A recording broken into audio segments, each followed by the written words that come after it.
A era do videogame.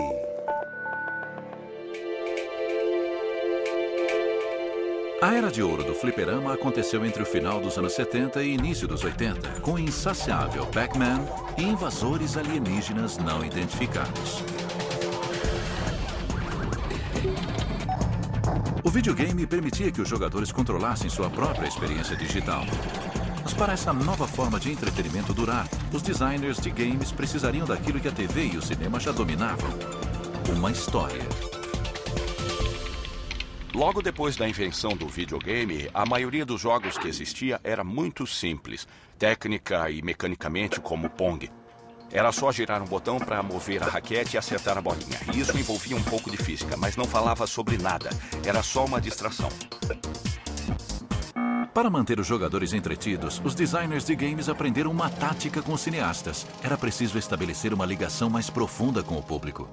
Para que os games pudessem passar de uma mera atividade recreativa como o Pong para um verdadeiro entretenimento comparável ao cinema e à literatura, por exemplo, era preciso que cruzassem uma fronteira e passassem a comover pessoas como as histórias nos comovem, provocando uma reação emocional. Era preciso criar personagens que envolvessem o jogador. No final da década de 70, o marco do cinema levou os filmes de ação para um novo patamar, misturando ficção científica com história dramática e um Jedi como herói. A jornada de Luke Skywalker foi um grito de grandeza e a oportunidade de um homem provocar uma grande mudança. O tema era bem conhecido. George Lucas aprendeu com o texto clássico de Joseph Campbell, O Herói de Mil Faces.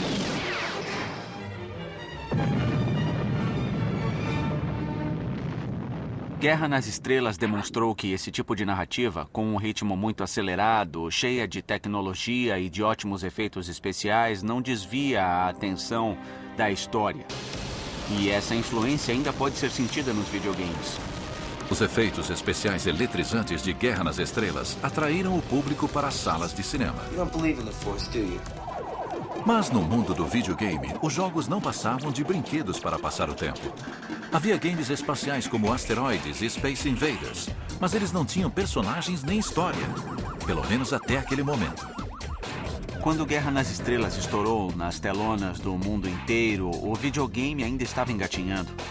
Eu acredito que a indústria do videogame ainda estava se esforçando para fazer os jogos funcionarem acima de tudo. Ainda estavam descobrindo como usar os controles nos videogames. E naquela época, narrar uma história não era possível.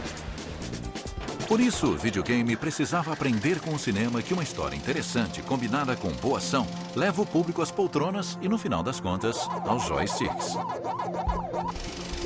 Para mim é mais interessante quando existe uma história épica e eu posso viver um personagem que passa pela trajetória heróica de Joseph Campbell. Para poder narrar histórias, precisamos de personagens. Para os personagens darem certo, precisamos de emoção. No futuro, o videogame será uma forma de entretenimento em massa, com capacidade de encantar e entreter os consumidores, por mais diferentes que sejam os gostos deles, mais ou menos como a televisão, como a literatura, a música e o cinema fazem hoje em dia. Não é diferente de nenhuma outra mídia criativa, na minha opinião. E os melhores artistas vão inventar uma maneira de fazer você chorar. Cuidado! Mas para criar emoção nos videogames, os programadores primeiro precisam aprender a transformar pixels e encanadores em novos heróis dos jogos.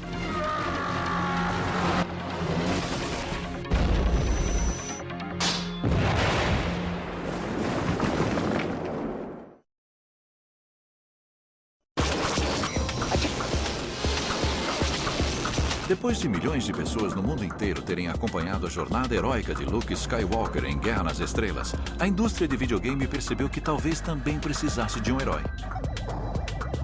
Mas a falta de poder de processamento dos chips limitava os projetos de games. Se já era difícil desenvolver o visual de um personagem, imagine uma história. Foi preciso a imaginação de um artista e uma empresa estreante para transformar o videogame em algo mais que um brinquedo. Antes de a empresa japonesa Nintendo se aventurar no ramo de videogames, ela produzia de tudo, desde brinquedos de plástico até cartas de baralho. Na década de 70, esta empresa centenária sediada em Kyoto entrou no mercado de videogame distribuindo o Magnavox Odyssey no Japão. Porém, com o objetivo de fortalecer a companhia no mercado crescente dos fliperamas, o diretor-geral da Nintendo, Hiroshi Yamauchi, enviou seu genro Minoru Arakawa aos Estados Unidos para criar a Nintendo of America. E então o Arakawa disse: tudo bem, o Radarscope vai ser o nosso Space Invaders, vai ser o nosso Pac-Man, vai ser o nosso maior produto. E eu vou encomendar 3.000 unidades para a matriz japonesa. Antes de trazer os 3.000 fliperamas, a máquina de testes que foi implantada em um bar dos Estados Unidos chamado The Spot Tavern, em Seattle, começou a ganhar cada vez menos dinheiro. Ele pensou: essa não, vou ficar com 3.000 fliperamas do Radarscope encalhados, sem uso. O que eu faço? Com o estoque caro do produto que não deu certo, a Nintendo of America precisava de um jogo de sucesso que pudesse ser adaptado a partir dos fliperamas. Tudo o que eles precisavam fazer era repensar o jogo, para colocar nas máquinas originais e criar um fliperama totalmente novo. O que acabou acontecendo foi que o Yamauchi não tinha designers de games, porque eles estavam trabalhando em outros projetos. Ele se lembrou de um cara chamado Miyamoto e pediu para ele projetar um jogo inteiramente novo. Miyamoto havia sido contratado como artista por Yamauchi, que era amigo de seu pai, em 1977. Como não tinha formação de programador, Miyamoto estava mais interessado em contar historinhas em seus games. Muitas pessoas envolvidas no início do videogame eram tecnólogos. Foram técnicos que tiveram a chance de experimentar com computadores em vez de, por exemplo, autoramas. Mas o Miyamoto era um artista. Ele queria ser titereiro, queria trabalhar com algum tipo de arte. Shigeru Miyamoto teve a ideia de um game que era divertido de se jogar. Ele estava tentando recriar aquela sensação de encanto, de maravilha, de empolgação que ele tinha quando era criança, explorando o mundo. Ele também se inspirou no anime e no mangá. Por isso, seus personagens tinham características tipicamente japonesas. Os animes, quadrinhos e mangás japoneses eram muito diferentes do gosto norte-americano e europeu.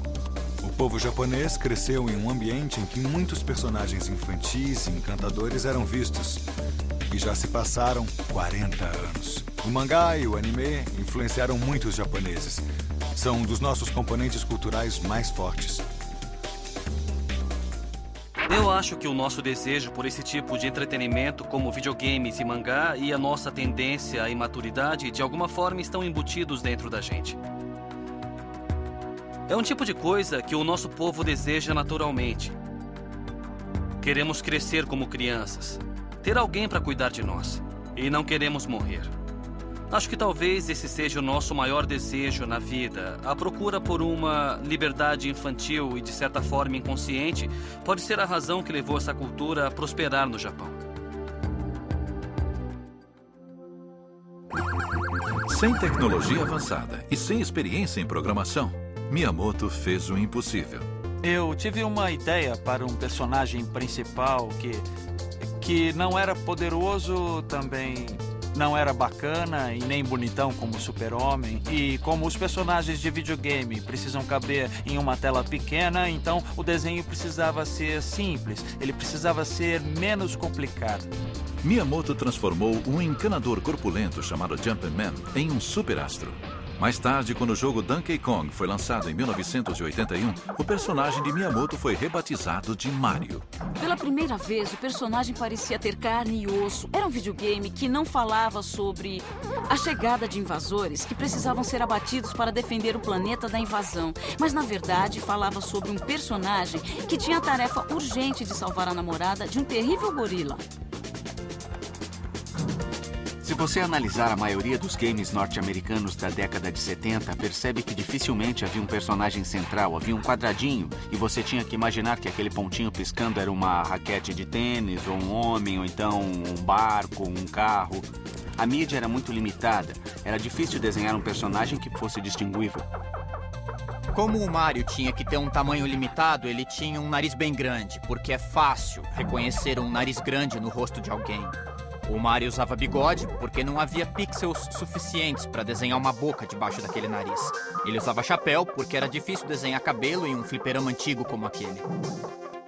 A roupa vermelha que o personagem usava foi um truque que os engenheiros da Nintendo ensinaram a ele. Se você quer que um personagem seja reconhecido na tela, desenhe roupas com cores chamativas. Ele precisou aprender várias coisas, mas ele trouxe consigo a imaginação de um artista e uma maneira de narrar histórias que só um artista teria.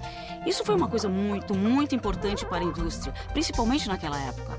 Quando criamos o Mario, éramos uma equipe de apenas 3 pessoas. Éramos eu, o programador e o designer. A gente fez os desenhos dos personagens em folhas de papel quadriculado para ver como eles se moviam. Quando o Mario corria e se virava de repente, a gente ouvia um som de escorregão, como se ele estivesse brecando. Miyamoto também transformou uma meia dúzia de bips computadorizados em uma trilha sonora inconfundível, que tornava o Donkey Kong um jogo animado e divertido. A Nintendo conseguiu seu primeiro sucesso. Logo, Mario se tornaria mais famoso do que o Mickey. Miyamoto transformou pixels animados em Mario, um herói comum. Ele não apenas salvou a princesa, mas também ajudou a salvar o negócio do videogame doméstico. It's a whole new playing field for the nation's Nintendo-holics. Era consenso nos Estados Unidos que o videogame doméstico havia morrido, que a febre do console já havia acabado. As empresas acreditavam que o futuro estava nos microcomputadores. A Atari estava convencida. A empresa tirou os consoles 2600 e 7800 do mercado e passou a dedicar todos os seus recursos na fabricação dos PCs. Já que os consoles de videogame como o Atari 2600 estavam fora do mercado, a tendência era projetar games para o ramo emergente dos microcomputadores. No entanto, a indústria não estava morrendo. Os games só precisavam melhorar. A Nintendo procurou ressuscitar o produto sob a forma de brinquedo. O público-alvo eram as crianças e a família delas. A Nintendo criou seu próprio console de videogame para uso doméstico e o lançou no Japão com o nome de Famicom. O Nintendo originalmente foi chamado de Famicom, significava para família. Quando estava para ser comercializado nos Estados Unidos, perceberam que não podiam chamar de Famicom, porque as famílias não jogavam juntas. Eles mudaram o nome para Nintendo Entertainment System porque descobriram que a palavra família tinha uma conotação negativa quando era associada ao entretenimento nos Estados Unidos. Foi uma batalha árdua, mas depois de muita persuasão, os lojistas que haviam sofrido com a crise do videogame apostaram no Nintendo e levaram o console às prateleiras em 1985. What we've done in the last 3.5 years is to single-handedly recreate a dead industry. A Nintendo colocou o novo game de Miyamoto, Super Mario Bros., no pacote do Nintendo Entertainment System. A combinação foi um grande sucesso. O jogo Super Mario Bros. Resgatou o personagem do Donkey Kong, que ganhou um irmão e um objetivo real. Você começava do lado esquerdo de uma fase e sabia que o final da fase estaria no lado direito da tela e assim ia jogando sempre adiante. O mundo inteiro se revelava conforme o jogador avançava. E como em qualquer narrativa, sempre havia a chance de resgatar a princesa no final. O fato é que a Nintendo, com o trabalho de Shigeru Miyamoto no Super Mario Bros., o game que vinha junto com o console da Nintendo, deu um novo fôlego à indústria. Se não fosse pelo Mario Bros., se não fosse por um cara que teve a perspicácia de impulsionar os videogames a um outro nível, envolvendo a narrativa de histórias, poderia ter sido o fim dessa indústria. Super Mario Bros. Foi um sucesso de vendas no mundo inteiro. Mais do que isso, também anunciou a nova revolução do videogame doméstico. What will the future bring from Nintendo? O sucesso da dupla Super Mario Bros. E Nintendo marcou o nascimento dos personagens e da narrativa nos videogames. Enquanto os jogadores mergulhavam no mundo de Mario, Shigeru Miyamoto já estava planejando outro mundo de fantasia para os jogadores poderem explorar e descobrir. Era um mundo remanescente de sua infância nas colinas próximas de Kyoto. Ele gostava de sair para passear e dizem que havia cavernas perto de onde ele morava. Um dia ele pegou uma lanterna e entrou em várias cavernas. Aprendeu as passagens e desenhou um mapa. Anos mais tarde, quando a tecnologia se desenvolveu, ele logo pensou em desenvolver um jogo sobre esse tipo de exploração. Muitos anos atrás, o príncipe das trevas Ganon roubou a Triforce.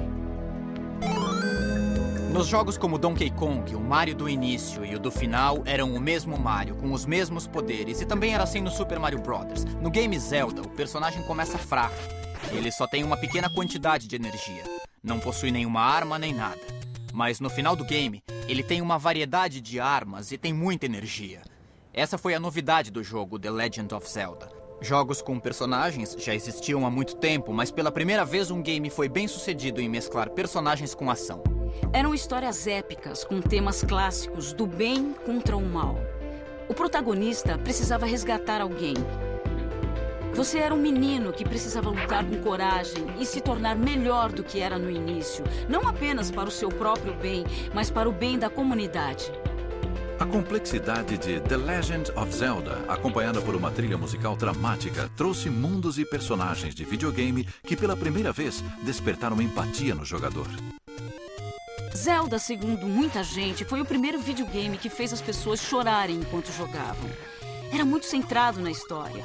A possibilidade de sentir o que o personagem sentia e passar por tudo o que ele tinha que passar para se tornar uma pessoa melhor foi uma coisa que comoveu muita gente. The Legend of Zelda foi lançado em 1987 e tornou-se muito popular na Europa, no Japão e na América do Norte.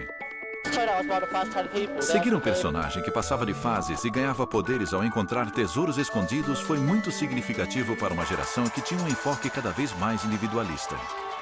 Os anos 80 foram, sem dúvida, a época em que foram abandonadas todas as ilusões de fazer uma revolução contra o sistema. E os hippies da contracultura haviam se tornado parte do sistema e aceitaram os brinquedos do sistema de peito aberto. Ganhar dinheiro era um objetivo frequente nos games. Com o enfraquecimento da Guerra Fria na segunda metade da década de 80, as tensões entre as superpotências começaram a diminuir. Na era de Reagan e Thatcher, o imposto de renda caiu e a década explodiu em consumismo. O próprio videogame era um brinquedo cobiçado. O que aconteceu foi que, na década de 80, um jovem adulto não via problema algum em gastar muito dinheiro com um console de videogame ou com um computador que servisse para jogar. Isso teria sido impensável para gerações mais antigas. O meu pai, que era contador, não teria comprado um computador para jogar. Ele teria comprado um computador para fazer planilhas. Today, IBM made it official after months of hints and leaks to the press. The Goliath of computers is coming out with its first home computer. It's called the PC Junior, unofficially the Peanut. Jogos de computador eram pouco conhecidos, porque a maioria das pessoas ainda não tinha computador. Na época, pouquíssima gente tinha computador e a maioria dos computadores estava nos escritórios. Eram mainframes enormes da IBM e os jogos eram baseados em textos. A ideia de colocar imagens não era apenas inovadora, mas também era um desafio. Em sua casa no sul da Califórnia, Roberta e Ken Williams fundaram a Sierra Online.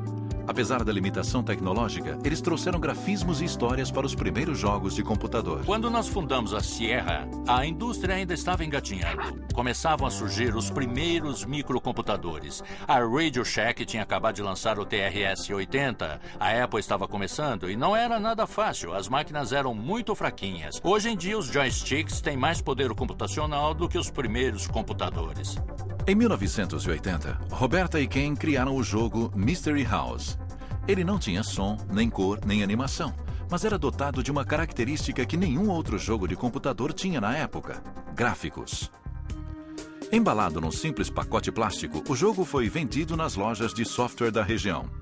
Para surpresa de Ken, o game se tornou um sucesso e vendeu mais de 10 mil cópias. Foi um fenômeno recorde para a época, considerando a quantidade limitada de microcomputadores no mercado. Mystery House vendeu praticamente na proporção de um game por computador.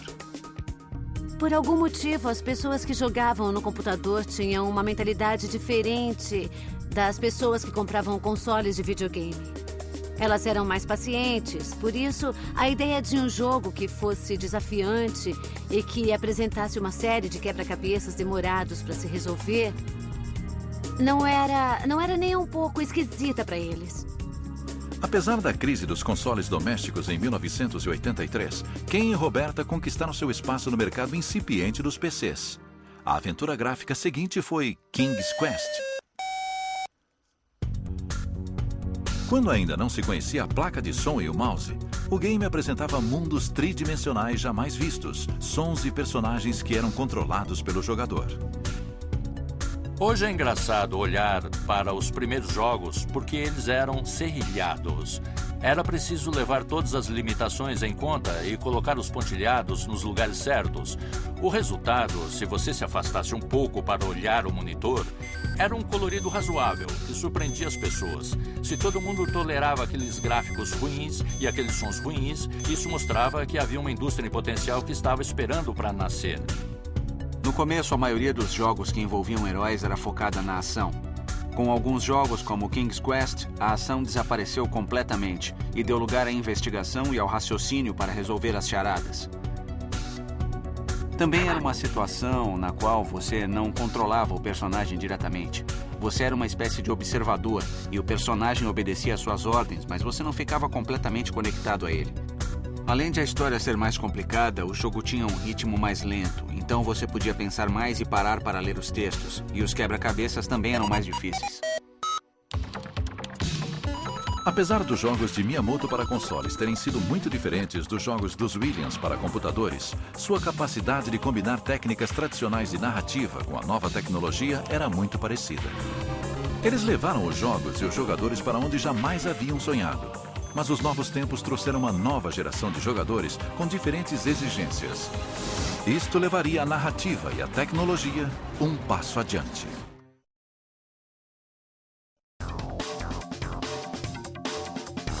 Artistas como Shigeru Miyamoto e Roberta Williams trouxeram vida aos games com seus enredos, personagens e cenários elaborados.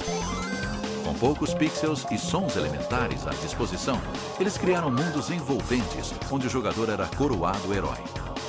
Estar na pele do herói em Super Mario Bros. Era divertido, mas no início da década de 90, os jogadores cresceram e queriam entretenimento compatível com sua idade. Mr. Gorbachev, tear down this wall. Depois do colapso da União Soviética e o fim da Guerra Fria, a década foi marcada pela nova economia e pela globalização cultural. De repente, uma nova geração de jogadores que havia crescido com apenas meia dúzia de canais de TV tinha à disposição dezenas de canais a cabo. E com microcomputadores em casa, também se conectaram à internet, o que possibilitou o acesso a informações do mundo inteiro em segundos. No final dos anos 80 e início dos 90, estavam surgindo consoles domésticos que eram tão potentes quanto os fliperamas. E tudo isso cabia em pequenos aparelhos. As pessoas começaram a se dar conta que a mesma tecnologia usada para lançar naves espaciais estava disponível no computador de casa. Para muitos, era o fim da trajetória do herói. Os jogadores trocaram suas coroas por cabelos espetados, carros velozes e mulheres atraentes. Surgiram os anti-heróis do videogame e os jogadores mais velhos adoraram. Acho que muita gente ainda não tinha percebido que a geração Nintendo já estava crescidinha, mas ainda queria jogar videogame, da mesma forma que as pessoas mais velhas que viram TV ou filmes na infância ainda queriam ver TV ou filmes, só que com temas adultos. Uma empresa de videogame chamada Sega Enterprises ofereceu justamente isso. Similar à Nintendo, a Sega era uma fábrica de brinquedos que lançou sucessos como o fliperama Frogger nos anos 70 e mais tarde um console chamado Sega Master System nos anos 80. Buscando mercado em regiões que a Nintendo não alcançava, o console vendeu excepcionalmente bem na Europa e no Brasil. Mas em 1983, a Sega foi afetada pela crise do videogame. The manufacturers are still trying, those who haven't gone bankrupt, but the experts who follow the industry say it probably won't make a big comeback, that the game players have simply moved on to other things like videocassettes, records, tapes, even the movies. Mal sabiam eles que o ramo do videogame ainda não estava condenado. A Sega não desistiu. Em vez disso, apostou mais uma vez na renovação do mercado e lançou no Japão o Sega Mega Drive, um console de 16 bits para concorrer com o Nintendo Famicom de 8 bits. Com o dobro de poder de processamento, o Mega Drive suportava gráficos e sons superiores. Na época dos 8 bits, era possível criar games simples como Donkey Kong, Pong e jogos desse tipo. Quando se passou para os 16 bits, já dava para abordar uma variedade muito maior de assuntos. Havia games de esportes e de aventura muito bons, que contavam histórias. Já era possível fazer versões muito melhores em todos os gêneros. Essa nova tecnologia surgiu em boa hora. Quando os primeiros jogadores de Pong cresceram e começaram a trabalhar, as empresas de videogame tentaram atrair os jogadores mais jovens da geração do Super Mario Bros., que agora estavam entrando na faixa dos 20 anos de idade. Quando o Sega Mega Drive foi exportado para os Estados Unidos, foi rebatizado de Sega Genesis. E para atrair os jogadores um pouco mais velhos, foi vendido com um game de um porco-espinho voador com traços humanos. Se o Mario era bonitinho e tinha carisma, o Sonic era um personagem veloz que entusiasmava e que agradou bastante a geração de adolescentes do começo da década de 90. E como eles haviam crescido, o Sonic era um personagem mais apropriado para eles. No começo dos anos 90, o Nintendo ainda era o videogame dominante. Hoje sabemos que o seu principal chamariz era o encanador italiano e fofinho chamado Mario. Mas a Sega percebeu que os consumidores estavam interessados em uma coisa diferente, principalmente depois do lançamento do console Sega Genesis. O poder de processamento era maior e os personagens, em vez de pularem de cogumelo em cogumelo e continuarem a saltar até mudar a tela, podiam correr em velocidades maiores. O Sonic falava de mobilidade e de velocidade. Eu acho que o cabelo espetado do personagem ou os pelos ásperos do porco-espinho reforçavam essa sensação. A Sega estava tentando criar um personagem irreverente que se aproximasse do caráter rebelde que os meninos adolescentes tinham. O Sonic era o personagem perfeito. Ele é um anti-herói, já que ele não encarna qualidades muito heróicas. Ele tem um quê de egoísmo, mas é isso que o deixa tão divertido. Em alguns casos, os personagens menos nobres eram os mais engraçados e, portanto, os mais divertidos de se jogar. Mas antes que o Sonic invadisse as telinhas, houve outro anti-herói que conquistou os corações de milhares de fãs adultos dos games de aventura. Larry Laffer era o nome do personagem de uma série chamada Leisure Suit Larry. Ele era um sujeito meio careca e desajeitado, com um traje inconfundível, um malandro de meia-idade carismático que tentava seduzir mulheres bonitas. A minha ideia era criar um anti-herói. Um cara que fosse constantemente humilhado, insultado ou passado para trás. Mas se você jogasse bastante, com uma certa insistência, no final ele teria um breve momento de felicidade. Leisure Suit Larry, na época do lançamento, foi o primeiro jogo de computador com conteúdo picante. Larry foi um dos 10 jogos de maior sucesso em 1988 e provou que os games não eram mais coisa de criança. O sexo vende e sempre vendeu. Isso não é novidade para ninguém. Obviamente, ele tinha um apelo que era incomparável no mercado de games daquela época. Outra característica única de Leisure Suit Larry era a ambientação do jogo em cenários conhecidos com personagens realistas. Em vez de explorar reinos de fantasia como nos outros games de aventura, Larry levava o jogador para cassinos e bares de gente grande. Quem jogava passava por uma experiência bem mais adulta. Eu acho que o Larry foi o primeiro game que usou personagens reais, pessoas reais, vivendo na atualidade e em cenários modernos. Eram situações que poderiam acontecer no cotidiano, ao contrário da maioria dos games que se passavam em cenários medievais ou num espaço futurista. Eu não tinha percebido isso na época, nem planejei nada. Eu só sabia que não queria concorrer com esse ou aquele videogame e que existia uma lacuna bem no meio que me pareceu uma brecha perfeita. Fiquei contente em perceber que a ideia se desenvolveu ao longo dos anos como uma das tendências nos games. Acho que cada vez mais games mostram pessoas reais em cenários realistas e com ações realistas. Para sustentar esse mundo mais realista e explícito dos games, as empresas precisaram desenvolver novas tecnologias. Apesar de a Nintendo ter se associado à gigante Sony para desenvolver a tecnologia de CD-ROM no início dos anos 90, desavenças contratuais destruíram a parceria. Em vez de trabalhar com outra empresa de videogame, a Sony decidiu continuar sua pesquisa e acabou desenvolvendo o seu próprio console, o Sony PlayStation. A Sony lançou o PlayStation 1 porque se deu conta de que havia uma geração de jovens entre 18 e 21 anos, ou ainda mais, que ainda queria jogar videogame. Essa geração cresceu jogando videogame e queria continuar jogando. E apesar disso, o que a Nintendo estava fazendo e o que a Sega estava fazendo ainda parecia coisa de criança. Então a Sony penetrou nesse nicho de mercado, lançando um console com uma aparência um pouco mais sofisticada. Ele rodava CDs, o que na época era uma vantagem tecnológica, porque as pessoas sentiam que estavam comprando um equipamento de alta fidelidade. Não era mais um simples brinquedinho de criança. Enquanto a Nintendo fabricava games em cartuchos que armazenavam no máximo 16 megabytes, a Sony produzia games em CDs que podiam armazenar até 650 megabytes. Os gráficos e os jogos podiam ser bem mais complexos. O áudio tinha qualidade de CD.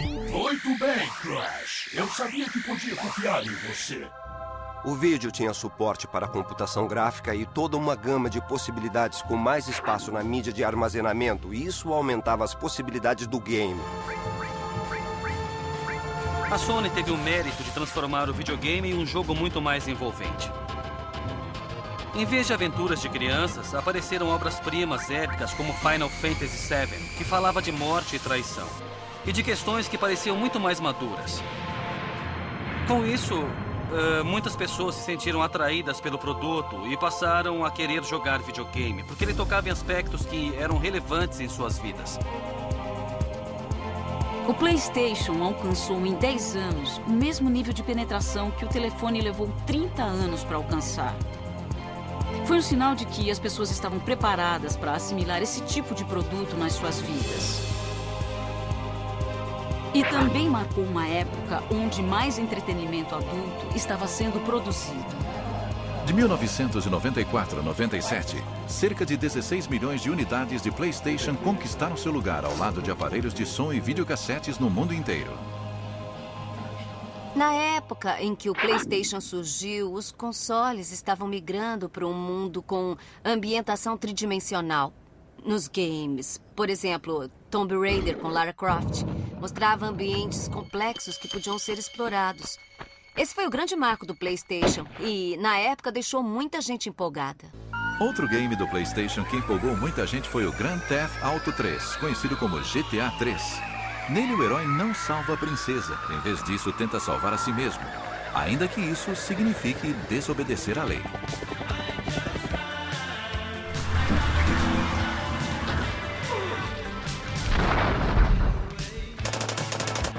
Você tinha uma série de objetivos que precisava atingir. A grande mudança foi no espaço do jogo e havia uma história de ficção por cima.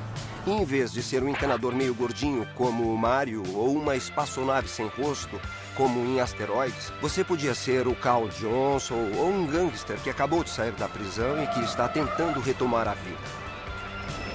Para a geração de hoje, pós-geração X-Men, pós-Guerra Fria, pós-Guerra do Golfo, é mais fácil se identificar com esse tipo de coisa do que com personagens heróicos das gerações anteriores. Estamos falando de consumidores acostumados com tecnologia e multitarefas que querem interação e experiências personalizadas. Eles escolhem o que assistem e o que ouvem de acordo com o seu próprio gosto, e é isso que os games possibilitam. Nos games GTA, os jogadores escolhem ser os criminosos, como na vida real. O Grand Theft Auto é um game que permite ao jogador várias escolhas morais diferentes, e não são as escolhas que os criadores querem que eles façam. Uma das minhas garotas precisa de carona. Pega um carro e vai buscar a Misty na clínica. Depois traz ela pra cá. Você pode fazer alguma coisa condenável e mesmo assim ganhar uma recompensa por isso no game. Da mesma forma que na vida real, alguém pode roubar a sua casa, o que é condenável, e mesmo assim ganhar dinheiro com os bens que roubou, o que é bom aos olhos do ladrão. Essa é a vida real. Existem alguns games que apresentam essas mesmas situações para as pessoas. Tem gente que pensa, nossa, que horror. Eles permitem que você faça no game as mesmas escolhas que pode fazer na vida real. Você entra no mundo do game e pode jogar com todas as cartas. Você pode tentar coisas diferentes, pensar, e se eu jogar o carro da ponte? Ah, o carro explode, então vou tentar dirigir mais depressa. Você pode tentar um monte de coisas legais que não tentaria na vida real. Pelo menos eu espero que não tente. Quando o PlayStation 2 foi lançado, a terceira edição da série Grand Theft Auto inesperadamente se tornou o maior sucesso de 2001. Pular atrás de moedas estava em baixa. Agredir transeuntes inocentes estava em alta. Grand Theft Auto 3 e suas sequências consolidaram a tendência do estilo hollywoodiano nos games. São games que falam sobre a vida no crime, como no filme Os Bons Companheiros ou no seriado A Família Soprano, e tinham elencos impressionantes. Mas o fabricante, a Rockstar, não fez muito alarde. Eles não queriam tirar vantagem, só queriam um elenco excepcional com atores como Samuel L. Jackson. Deixa comigo, Hernandes. Aí, essa grana é minha, é meu dinheiro, cara. É dinheiro de drogas, cara. Todos esses ótimos atores eram as vozes dos personagens do videogame. E era muito cinematográfico. Contava a história de um personagem que começava como matador de aluguel e depois subia na vida. Passava a ser respeitado pelos comparsas e começava a enfrentar os outros chefões do crime. Então tinha uma apresentação cinematográfica digna de Hollywood, mas ao mesmo tempo era puro videogame. A série GTA, criada pela Rockstar Games, inaugurou uma tendência que se baseava em bons enredos, atuações de astros de Hollywood e até mesmo em trilhas sonoras.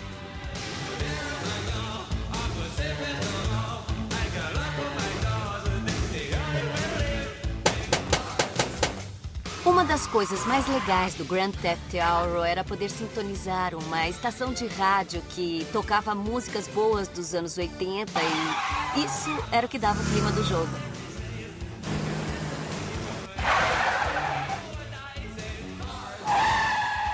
A Rockstar gostava muito de usar música pop. As narrações também eram muito boas e os diálogos curtos e grossos funcionavam bem.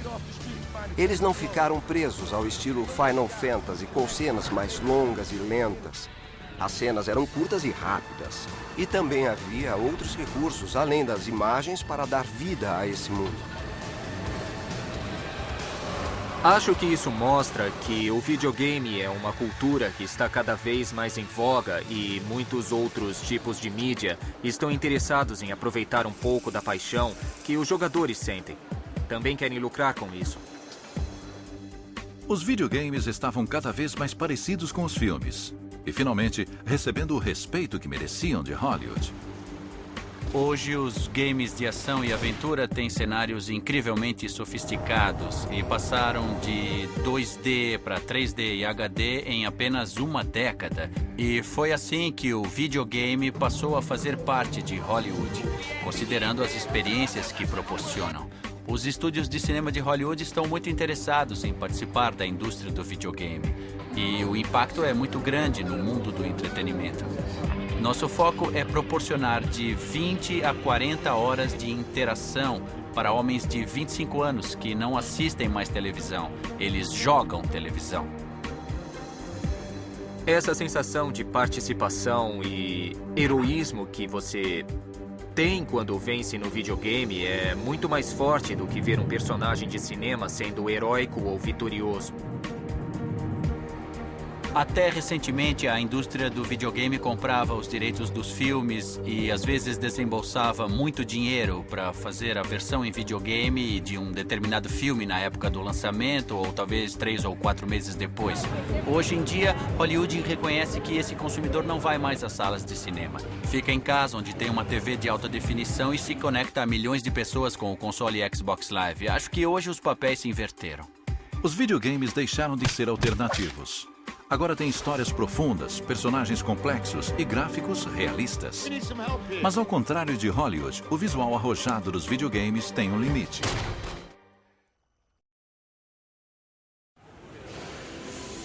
No início do século XXI, jogar com um personagem gordinho e de bigode já era coisa do passado.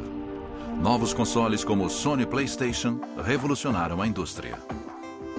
O poder computacional dos consoles modernos, seja o PlayStation ou o Xbox, é muitos megas superior aos primeiros videogames, como o fliperama Pong.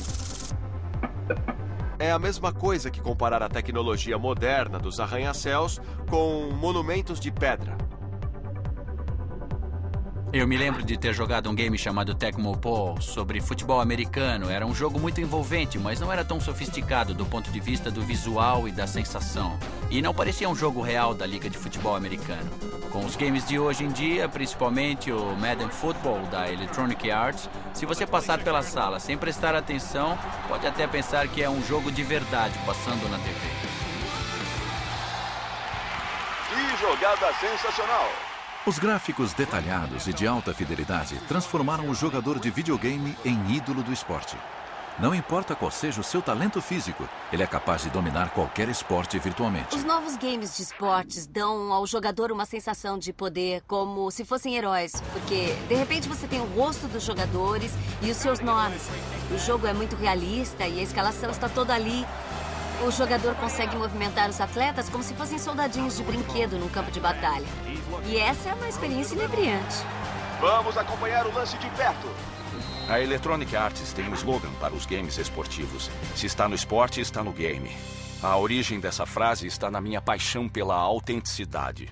Para que os personagens do videogame se movam como atletas de verdade, os desenvolvedores utilizaram a captura de movimento, um método tecnológico apropriado de Hollywood. A captura de movimento é um processo no qual você coloca marcadores em uma pessoa para depois capturar os dados do movimento. A técnica tem um resultado bastante realista e permite o movimento das articulações. Uma das coisas que acontece no basquete da vida real é que, para cada movimento, todo mundo na quadra reage de alguma maneira. E a Electronic Arts quis tirar proveito disso. Eles capturaram o movimento de 10 jogadores de uma vez dentro da quadra, além das capturas individuais de movimento que estavam fazendo. E quem joga percebe que faz uma diferença enorme. Quando você faz um pequeno movimento, todos os outros personagens reagem de alguma maneira. Você se sente realmente dentro do game. Hoje em dia existe tanto poder computacional que os cenários são renderizados de uma forma quase hiperrealista. Dá pra ver o globo ocular dos jogadores e uma série de detalhes que não aparecem na transmissão de jogos reais. No entanto, ao tentar criar grafismos mais realistas nos videogames, os heróis do esporte começaram a parecer mais mortos do que vivos. É um fenômeno que os tecnólogos chamam de Uncanny Valley, um termo que descreve a sensação de repulsa que as pessoas têm por robôs quase humanos ou de aparência estranha. É como a diferença entre um corpo vivo e um cadáver. A diferença entre um manequim e um ser humano. Quanto mais humano o gráfico parece, mais acentuada é essa diferença. Então podemos dizer que parece de plástico, parece mecânico, que não é real. Não temos este problema com personagens de desenho animado porque eles não são realistas. E quanto mais realista é a representação, fica mais evidente que são bonecos animados em vez de seres humanos. Sem emoção, mesmo os personagens com aparência mais realista não proporcionam ao jogador uma autêntica experiência humana.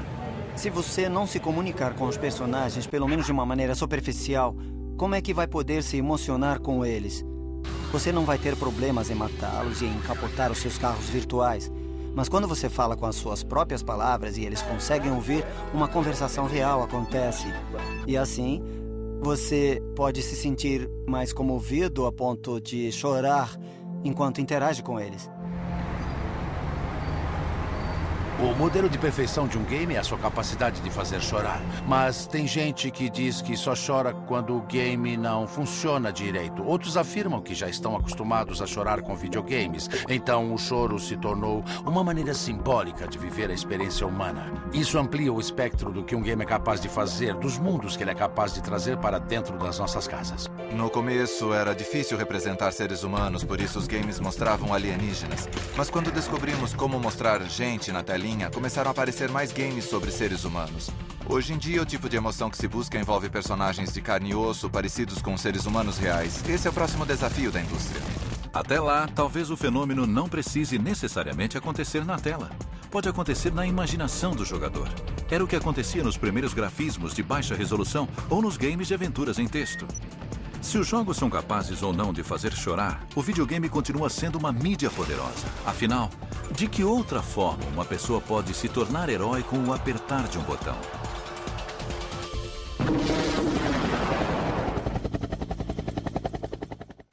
Versão brasileira Vox Mundi.